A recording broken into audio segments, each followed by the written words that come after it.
So this is a really hard video for me to be filming, and I apologize if I ramble a little bit and my thoughts are a little bit everywhere. It's quite difficult to talk about, and not everybody in my life is aware of my current situation right now, so I don't know if I'm going to put this video up anytime soon. Right now it's April 2nd.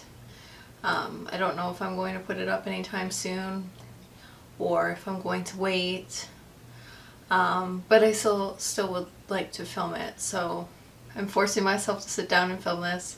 The last couple of days I've been thinking about it, and I always find a way to sorry, I had a hair in my mouth. Dog hairs. I have a little fluffy Pomeranian, so her hair gets everywhere. I'm sure some people can relate. But a lot of people in my life aren't aware of my situation right now, and I was trying to sit down the last couple of days to film this, and I kept avoiding filming this. I would find other things to do and distract myself with, and then when it actually came time to sit down and film, the sun had gone down, and I would say, oh, I'll do it tomorrow. But here I am, and it's one of those things where it's hard to say out loud. So I guess I'll start off with, I did a couple chatty get ready with me videos, and they're up on my channel, and I was talking about how I haven't really been feeling too well, and some days my videos are, I know in my videos I'm not as energetic or enthusiastic, but I'm still trying to film and do something that I enjoy, and I do enjoy doing this. That's why I'm doing it. So I still, even if I didn't feel good or I didn't feel like it, I still would sit down and film. And part of it is some form of grief, sadness, confusion, things like that. And I'm still avoiding saying it out loud. I don't want to get emotional, but if I do, I do. I'm not sure why it's taking me so long to say it, because I'm probably going to title this video what it is. But it's easier to type than to talk about it. So I'm trying to decide if I should just say it. Yeah, I should, and then I'll give you the story of how I found out. So I haven't been feeling too well, and I haven't been feeling like myself, and my health isn't very good. I do have an autoimmune disease. It's Hashimoto's thyroiditis. So I have hypothyroidism along with a slew of other things. So basically what the disease essentially is your body attacks itself. So my body attacks my thyroid because it thinks that it doesn't belong there. And also it attacks my immune system, other things, right? Things go haywire, and I've noticed what I eat and how I'm taking care of myself truly does affect that. Also, my body temperature runs low. It's very weird, and actually if I ever go to see a new doctor and they take my temperature, they think that I'm ill. Most people, I believe their body temperature runs at 98.9 or something like that. Mine is usually about 96.9, 97. Just to give you a little bit of context. So I get cold really easily. I also am anemic, like a lot of women are. So I've been dealing with that for a while, and I was thinking, okay, maybe it's just my disease, right? Like, I get sick really easily and things like that.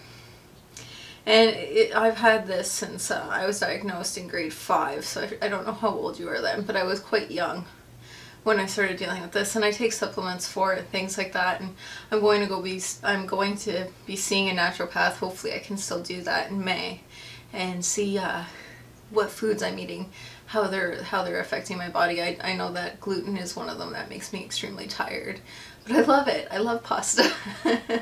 So anyway, this video isn't about my autoimmune disease, but just that's kind of why I was thinking, oh, that's just what it is, right? Like, things come from that too: dry hair, depression, low energy, things like that. Well, I went in for a physical. I've been going in for physicals since quite young. 2 years ago I went in for a physical, and I was complaining about breast pain, and my doctor just kind of brushed it off as nothing. She did a breast exam. There was no sign of anything there, so she just said, oh, you know, maybe. And then she said it's probably nothing. And then she said she would refer me to an ultrasound, which I never heard back from. So in February of this year, I went in for another physical. I was due, and I told her, I said, well, to give some more context to it, I had been complaining to my husband for quite some time about pain, and I got married in June, and I was complaining about a lot of pain there before we got married. He kept saying, you need to get looked at, and I said, oh, after the wedding, you know, I don't want to worry about anything before our wedding. And months and months went by of me still complaining, and he kept saying, you need to get it checked out. And then I was due for another physical, and he said, okay, at this physical, you need to say something about it. And I didn't really want to, because I had a feeling I knew what it was, and for me, ignorance is bliss. I just didn't want to deal with it. I've seen some family members go through treatments and things like that for what I think it was, and I didn't want to have to deal with that. I would rather just live a happy life for as long as I do, and you know, some people get hit by a bus, you die in a plane crash, whatever, so I just figured, you know, just live my life. But I told him, okay, out of respect for you, because you're my husband now, I'll mention it. So anyway, at the physical I mentioned it, and I said, you know, I told you about this 2 years ago and nothing came of it. So she did another breast exam, didn't feel anything. So she said, oh, well, I'll send you for an ultrasound.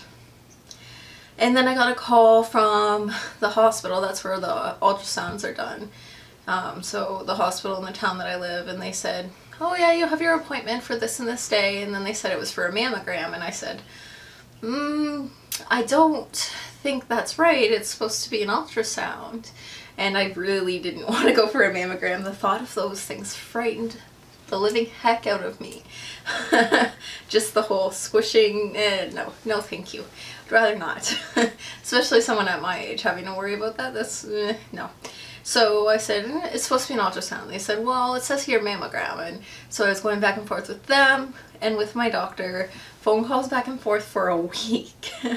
You know, because doctors don't pick up phones right away, and then they call you back, and then they call them back, and it was this whole ordeal. And then I finally got on the phone with my doctor, and she said, no, it's supposed to be an ultrasound. I must have just completed the form wrong, and I'll have my secretary call, and we'll get it changed. I said, okay, cool, perfect. Then her secretary called me back and said that she spoke with the hospital, and the hospital is insisting on doing a mammogram just for whatever reason. They think that that would be better. So I said, fine, I'll go. I'll do it. Let's just get this dealt with. Because I had spoken to my husband in that week in between, and he said just do whatever they want. So February 16th of this year, I was scheduled for a mammogram. And I was told no perfume, no deodorant or anything, so I took the day off of work. It's just easier. It was for noon, and I work 8 to 4, so it was just easier to just take the day off. So I went for the mammogram, and I remember sitting in the room with the ladies there, and there was a lady beside me and another lady, and they were both way older than I was. And I asked them, have you ever done this before? And the one lady said, yeah, she had, and they just called her back for more pictures because sometimes the machine doesn't take clear pictures and they need you to come back for whatever reason. It's just blurry image. And the other lady had never gotten it, so we were both like asking her all these questions, and she's like, oh, it's nothing, it's just a little pinch, whatever. And I have a little bit of anxiety. It's more social anxiety than anything. That doesn't every YouTuber. So when I went in there and she's doing this mammogram on me, she did both sides. The whole time I was kind of panicking, so it was a blur, and then I got out and the ladies were like, yeah, you did it, and I was like, yeah, I did it, I'm done. And they're like, yeah, you never have to come back again, kind of thing. And I guess she's a radiologist or something, she had said, or x-ray tech, I apologize, I don't know her title, she had said, oh yeah, it doesn't look like, I was like, I'm not coming back here again. And she's like, oh yeah, it doesn't look like you should have to, or whatever. So I was pretty positive about it. Went home, went on my way. So I have my little planner calendar thing here. Yeah, and then the 1st of March I had an appointment with my doctor, and she never said anything about it, so I was like, okay, yeah, we're fine. And then after that appointment, I didn't write down what day it was, but the 1st was a Thursday and the 5th was a Monday, so it was probably one of those 2 days. I got called back to go for another mammogram. And when I told my mom this, and I told my boss this at work, because I asked for the day off for that again, they all said, oh, you know, it's just because they just need to take another picture, because it probably wasn't clear, especially with how young you are, you know, your tissue's more dense.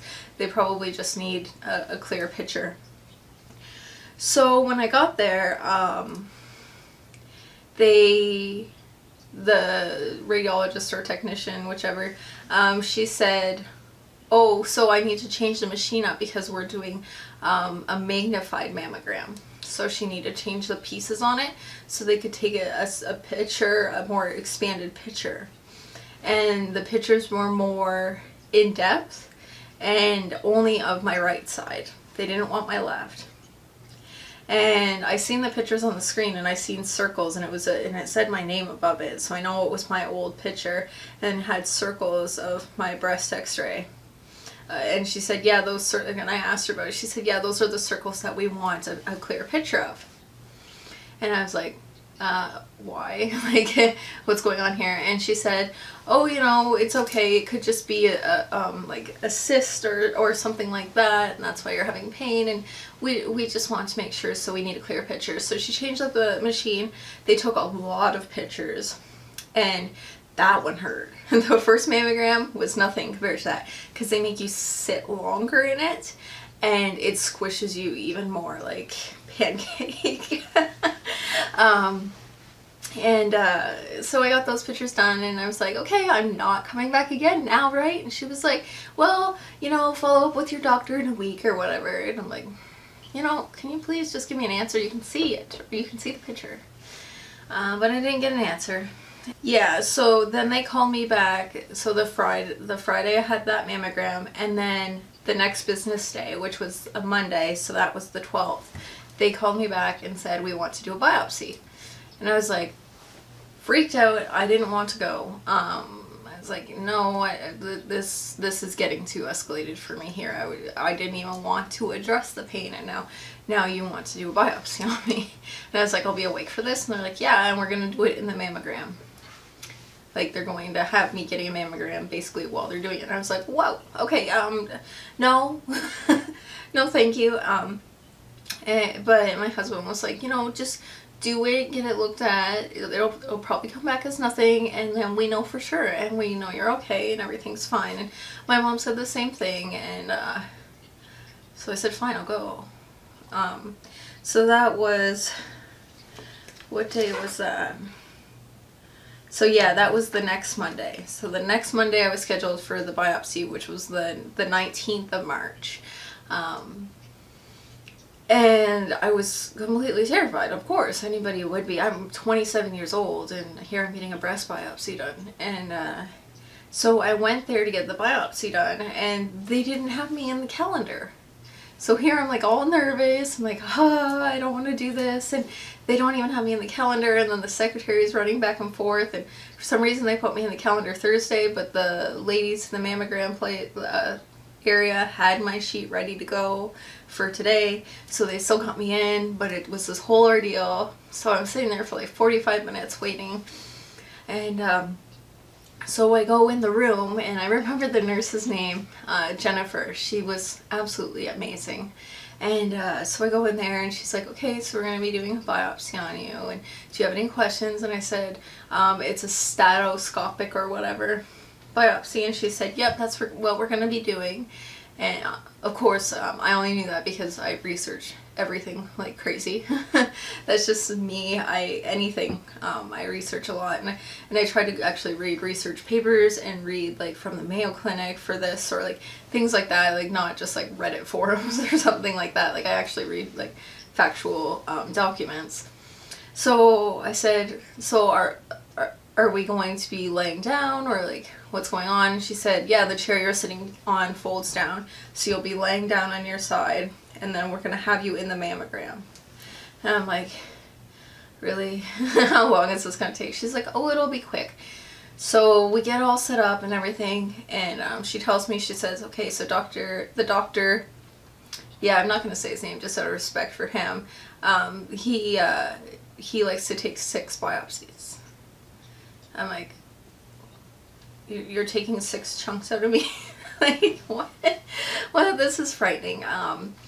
And she said, yep, that's what we're gonna do, but you'll be frozen and everything, and I'm gonna try to make you as comfortable as possible. So she gets me lied down. She said first you need to take some pictures to make sure that they're getting the right area. So she gets me in place, and here I'm lying down on my side, my left arm's dangling and my right arm's up above my head, and I'm squished in this machine. It was really not comfortable. And the machine's rotating and taking these pictures instead of before they used to rotate another piece of it and move me. This time I was still and the piece was still, and the machine, like the camera itself, was moving. It was interesting. And so then after about 5 minutes, I don't know exactly how long the time was, I was terrified, so I'm sure it went by quicker than in my mind it did. The doctor came in, and I didn't even see his face or anything. Like, I'm stuck to this mammogram machine. I can't move. And he comes in and he's like, okay, so we're gonna do, like, I guess the machine, like, pinpointed where he had to go and, like, the coordinates where he needs to biopsy, and, like, put a little dot on my skin for where he needed to cut. And he's like, okay, I'm gonna go in and I'm gonna do the biopsy now, but first I'm gonna freeze you. So he takes this thing, and it's a needle about this long, and it has like a green end on it, like a dark forest green end that's plastic, and it almost is like a barbecue lighter. That's the best way I can describe it, but twice as thick. So if like you put 2 of them together, but instead of like the lighter part, it's a big needle, and he shoves it in, and it hurts so bad. He did it in the side here, and it hurt so bad. And it was really stinging, but like I have a pretty high pain tolerance, so I didn't even say anything. I was just like, nope, just lay here, get it done. You're gonna be fine. Just breathe. And he's like, are you okay? I said, yep, I'm okay. He's like, okay, I'm gonna start doing the biopsy now. And I said, oh, well, you know, it's stinging and I can feel. And he's like, can you feel inside? And I said, well, I can feel you touching my skin and it's stinging. He's like, okay, yeah, that's normal, that's fine. And then he starts taking the biopsy. So here I'm laying there, and I see him, like, and I can feel on the outside, he's inserting this thing, and then you just hear like a really loud pop, and it's like almost in my ear, right? It's like a really loud bang sound, like if you've ever gotten your ears pierced, you know, like the piercing gun, it sounded like that, but twice as loud. That's the best way I could describe it. And it was one of the most terrifying things of my life. I'm not gonna lie.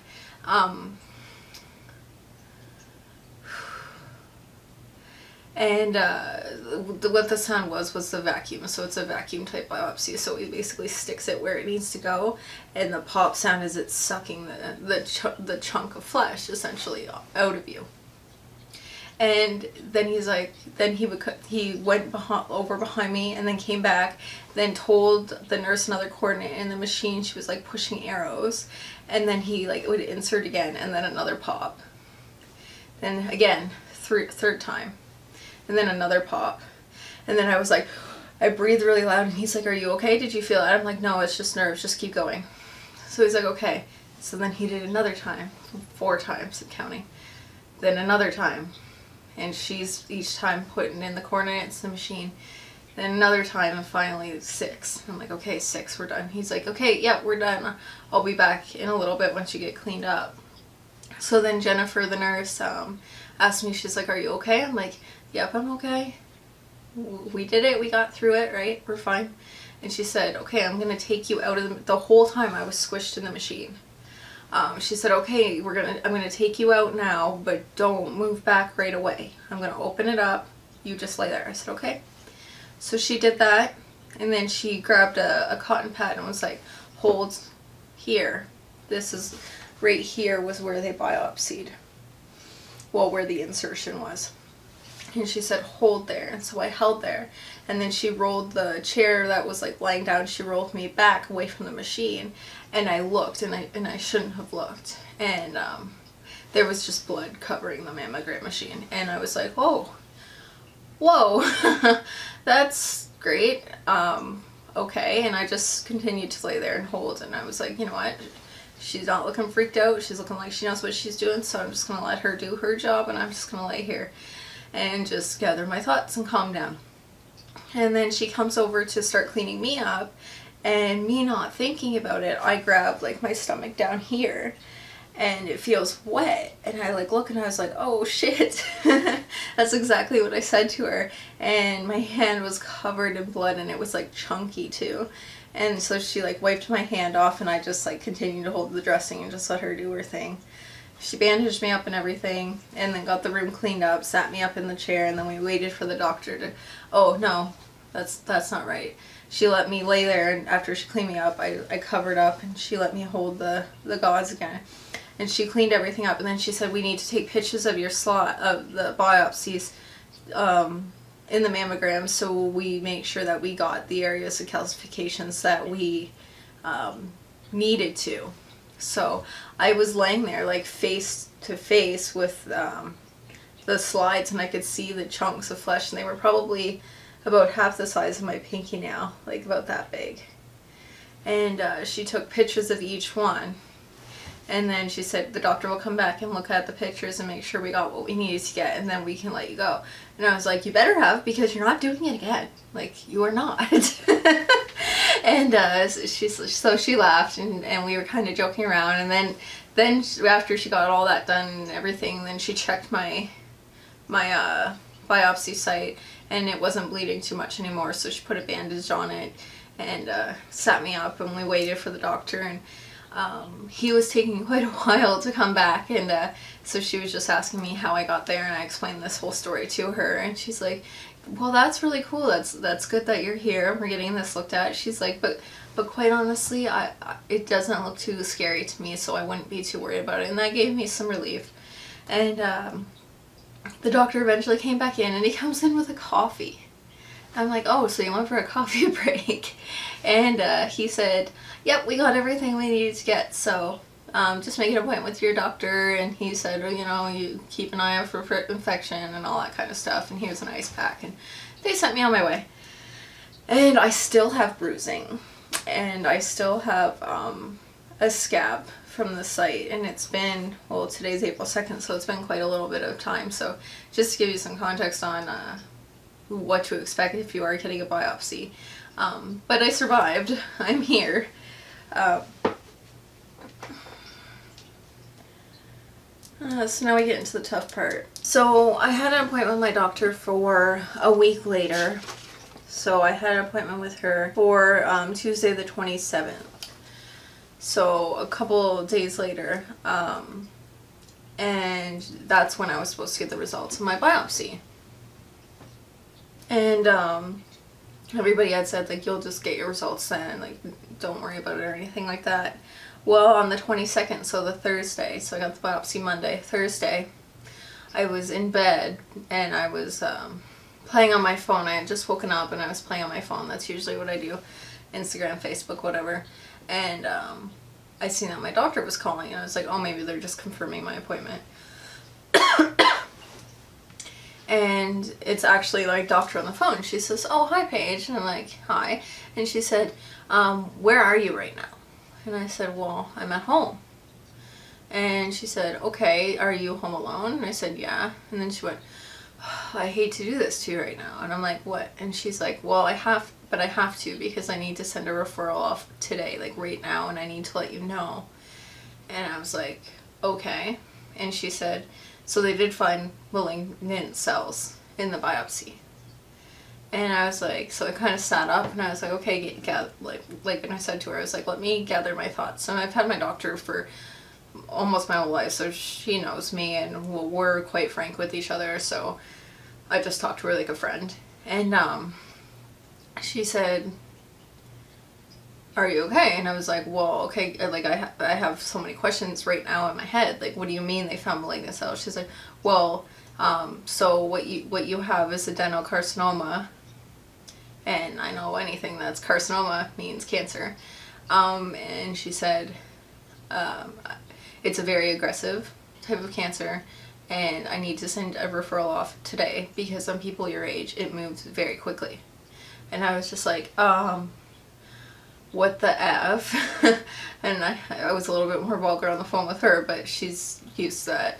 And I was like, what are you talking about? And she's like, I'm so sorry. She's like, none of us expected this, like, but, so I'm sending a referral off to the breast clinic, and you'll be getting a call there from the surgeon. And I was like, now I'm getting surgery? Like, what's going on? And she's like, well, we need to remove it right away. And I was like, okay, yeah, well, okay, like, and I was like, just let me sit on this and gather my thoughts. And she's like, yeah, call me back if you have any questions, and you're gonna have to see me Tuesday, and we'll go from there. So I get off the phone with her, and then I'm like, what the heck? Like, I'm sitting in bed, I'm home alone. I didn't know what to do. It was like a moment of sheer panic and terror and confusion, and I was just in shock. And but then at the same time, like I said, I had kind of expected it, so I wasn't completely surprised, but at the same time, like, hearing that, and I wasn't really prepared to hear that. Like, at my appointment, I could have geared myself up for it a little bit more, but I had just woken up. And actually, last night was the first night that I slept in bed since that. And I wasn't sleeping in bed, I was just sleeping on the couch, and I couldn't figure out why. I thought it was just because, like, stress and anxiety, and I was just passing out on the couch, but then I realized that that's where I'd gotten the phone call, and it was probably just my brain avoiding that moment in time. And actually waking up this morning in bed, I did have a little bit of a panic attack. I don't know why I'm associating the fear with that particular area. I'm looking over there because that's where my bed is actually. I'm in my bedroom. But I don't know. That's just how I'm handling it. So I was kind of freaking out. So I was like, I can't call my husband. He's going to school right now, about an hour away. He was at school. I'm like, I'm not going to do that to him. So I tried to call my mom, and she didn't answer. So it's like, I'll call my dad. So I called my dad, and he was driving, and I was like, where are you? And he's like, oh, I'm driving to town. They live out in the country, and I live in town. And I was like, I hate to do this to you over the phone, but I'm freaking out. And so I told him, I said, Dad, I just was told that I have cancer. And he was like, what are you talking about? And this is, okay. And he was like, what's going on? And I'm not going to get in depth about it, but long and short of it is he ended up coming over, and I had said, he was like, we should go for a drive, and I said I wanted to stay home. When he came over, he came to my patio. Instead of coming inside, he stood there, and he was like, oh, give me your dog, I'll take her for a walk, and why don't you pack up some things and we're going to go for a drive. I'm like, no, come in. And he's like, no, we're going for a drive. Which was very good of him to have done, actually. In hindsight, I didn't want to go anywhere, but I really needed to. And then he even said, he's like, sitting and stewing inside right now is not what you need. And he handled everything quite well. With me, like, making sure I was okay, he handled well. And so when I was packing stuff up, I packed 2 bags to go for a drive. Like, that's just like the mindset I was in. I was like, oh my god, I need everything. I need like a cape, I need my notebook, I need all these things, like a poncho, like one of those capes to keep you warm, and I need all these things, and I need everything for the dog. And I don't know why I bring all that stuff. I didn't use any of it, but that was just my brain at the time. So we went for a long drive, and I talked to him for quite a while about everything, and I had my little dog on my lap, and because we brought her with me. And we went to a store, and no, we went to 2 stores. And then he's like, well, how about you come back to the house with me? And I was like, telling Mom's gonna be hard. It's gonna be really, really hard. And I had emailed my counselor. I have a counselor, and I said, and counselors for other reasons, but then I emailed her that. No, she called me on the way and gave me some tools to help tell my mom and help deal with everything that was going on. And I said, telling Mom's gonna be hard, though. The last couple of years, we've lost a couple of family members. My grandma, my nan, from lung cancer. And she got that from asbestos. And we lost my Uncle Jim. We lost him from a very, very, very scary type of cancer. And he got that from working and I don't know if I should say it, but he got that from where he worked. And it's been really hard for her. And then her dog, right before her brother passed away, I believe it was February, and then her mom passed away a couple months later from cancer, so it was like very close together. And then just before that, our dog actually passed away from cancer. So she was very, very close with that dog. Her name was Lucky. She was a Lab Rottweiler mix. And we actually had her dad, and her dad was the Lab, and the Rottweiler came from the neighbor. And she was an amazing dog, and we had her for quite a long time. And so she lost her dog, her mom, and her brother. And then for me to tell her that I have cancer, it was one of the hardest things that I've had to do.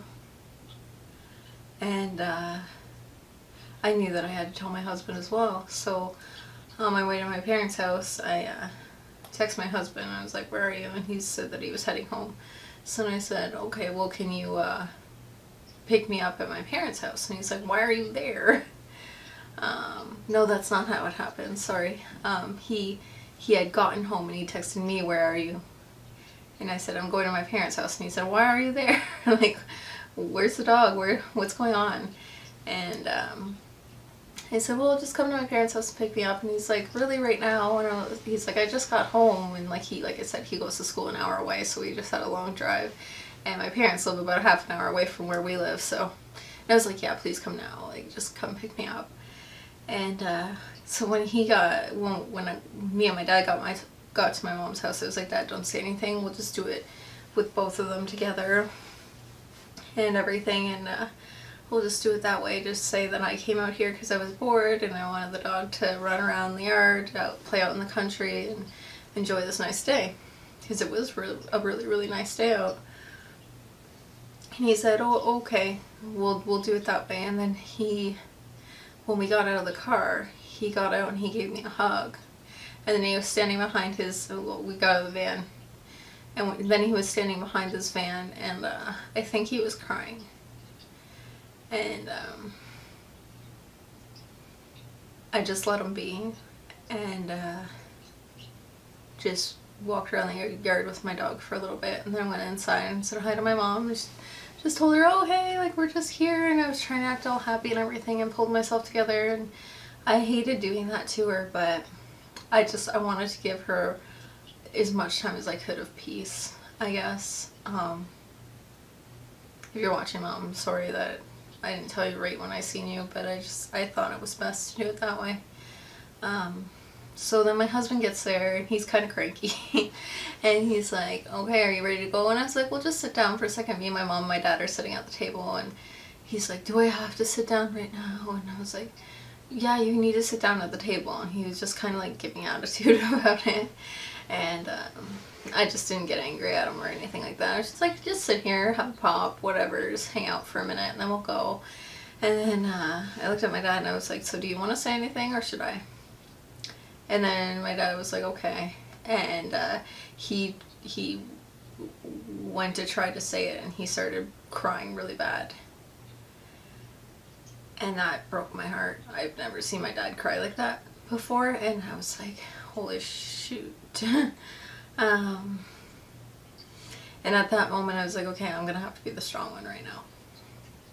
So I looked at my mom and I looked at Michael, and I said, "You guys know I went for a biopsy, and I do have breast cancer, and I want you guys to know what's going on. It breaks my heart to tell you this, but I'm telling you." And Michael, my husband, just immediately started crying, and my mom was trying to act tough, and she was just asking me all these questions and everything. And then after about a couple minutes, the whole table, like everybody at the table, just disappeared, and they were all in different rooms crying, and I'm just sitting there like, and I'm just like, okay, you know, they're just handling it their own way, and I was just trying to be the strong one and everything. We were there for a couple hours. Michael was just a mess, and my mom was really worried and concerned, and then now, and since then she's been, you know, giving me that look like she like I'm dying, and that's hard. I don't know. I know that she's trying to stay positive and everything like that, but she won't say bye to me. Like when I see her, she won't say bye. I've noticed that. And it makes it hard because I'm not going to die from this. There's no way. I don't think that I'm going to. It makes me angry that my body is once again trying to attack itself. And that my body is doing this to myself.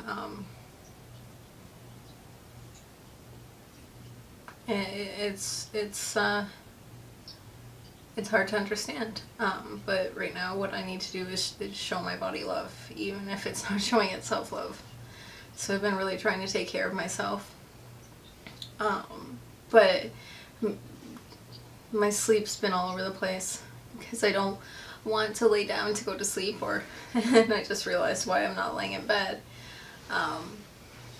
because then I think about it too much.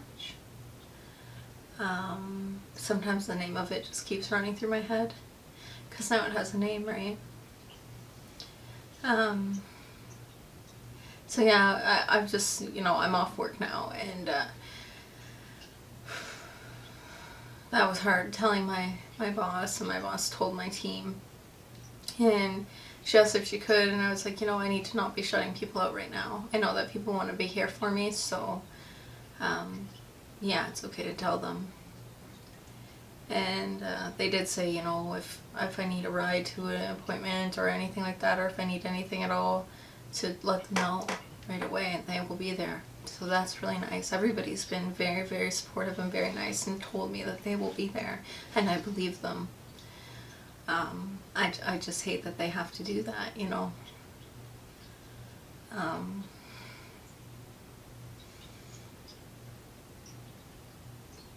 So, yeah, like some days, like today I woke up at 6 o'clock this morning, but the other day I woke up at 4 o'clock in the afternoon. I'm all over the place right now.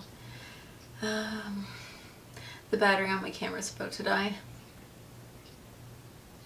Let's see how long I can get this going for. So right now that's what it is. You know what, I'll probably make another video talking about my appointment with my surgeon. This is just the story of how I found out I have cancer. So it's adenocarcinoma, and also I'm being told it's ductal carcinoma in situ. So they're not completely sure if it is in situ, means it's in the duct and it's stuck there. They're not completely sure. Once they go in, they're going to see if it has broken out and it is metastasizing or not, but I'll touch on that in the next video. But I just thought that I would film my journey here, just for any other women, especially my age, that are going through this. It's very confusing and it's hard, and I just want you to know that you're not alone. And if you need to talk to anybody about it or have any questions or anything like that, I am Canadian, so I'm lucky that way. But if you have any questions about treatments and stuff that I've gone through and stuff like that, leave them in the comments or message me. I'd be glad to answer you there. Also, I'll have my Instagram listed down below, so if it's easier for you to direct message me there, you can do that as well. But anyways, guys, till my next video, have a good day.